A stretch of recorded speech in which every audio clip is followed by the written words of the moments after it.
This is in response to Billy's Talking Points memo from Monday, July 6, 2015, the vilification of Donald Trump over illegal immigration. Let me just make this one a very short and sweet one. This is Billy again attacking everyone, trying to diffuse the blame on on Trump. Trying to blame Mexico, trying to blame the police in Mexico, trying to blame Obama, trying to blame San Francisco,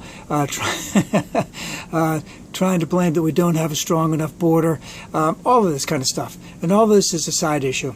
Donald Trump has said some very nasty things, very vilest things, really down and dirty, disgusting, terrible things. And Billy wants to absolve him of some of those things and bring in other issues.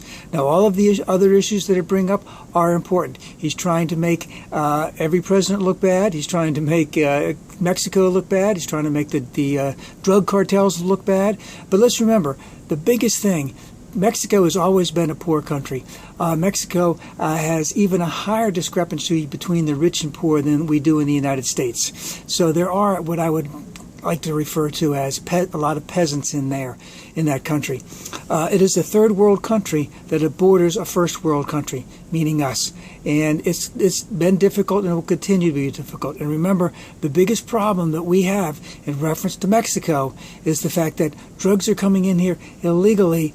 And guess why? Is because we have an appetite for it, we have a market for it, and the Mexicans, if you want to use that term, Mexicans and everywhere else in South America, are providing the goods.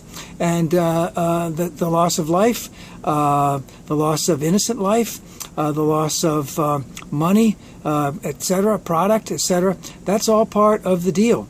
And it's a willing price to pay for these cartels. But remember, the appetite is the United States. That's where the appetite is. So some of the things we have to deal with, obviously, comprehensive immigration reform, even though Billy says it has to be on stopping them at the border. We have to deal with the use of drugs in the United States, and how can we work on that, because the war on drugs has not worked. An easy solution I think should work would be to legalize it all. That would force the drug cartels over time, it won't happen right away, over time to be legitimate, and allow drugs to be manufactured in the United States. Again, legitimate, so we can control it. Obviously, we can tax it to build our infrastructure, etc., education, and also tax it so that some of that money will go towards rehabilitation for those who are drug addicts, just like some of the money that we get from gambling goes to gamblers' problems. But again, Donald Trump is the one to blame on all of this. He's getting the attention. He loves the attention. He can't be without the attention. And remember, he's going to be gone in a short period of time. I myself would prefer not to talk about him at all, because I know he's going to be gone. He hasn't filed all of the financial paperwork. He hasn't asked for an extension. Let's see what happens when he asks for an extension. Let's see if he asks for another extension. Because remember, if he does file for anything, and even if the paperwork about his finances can be very loose, people can look behind that and find out how much he's really worth. And he really, the speculation is he's not really coming remotely worth the amount that he is. Because remember, for his Apprentice series, he was just another actor in the whole thing. He wasn't the owner of the series. So he only got an actor's salary out of that whole thing. And for a guy to be worth that much money, maybe he loves the spotlight that much.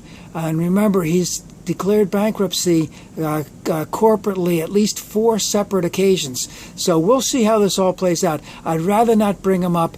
Billy tries to whitewash a lot of Trump stuff, but the proof is going to be in the pudding. We're not going to be talking about him much longer.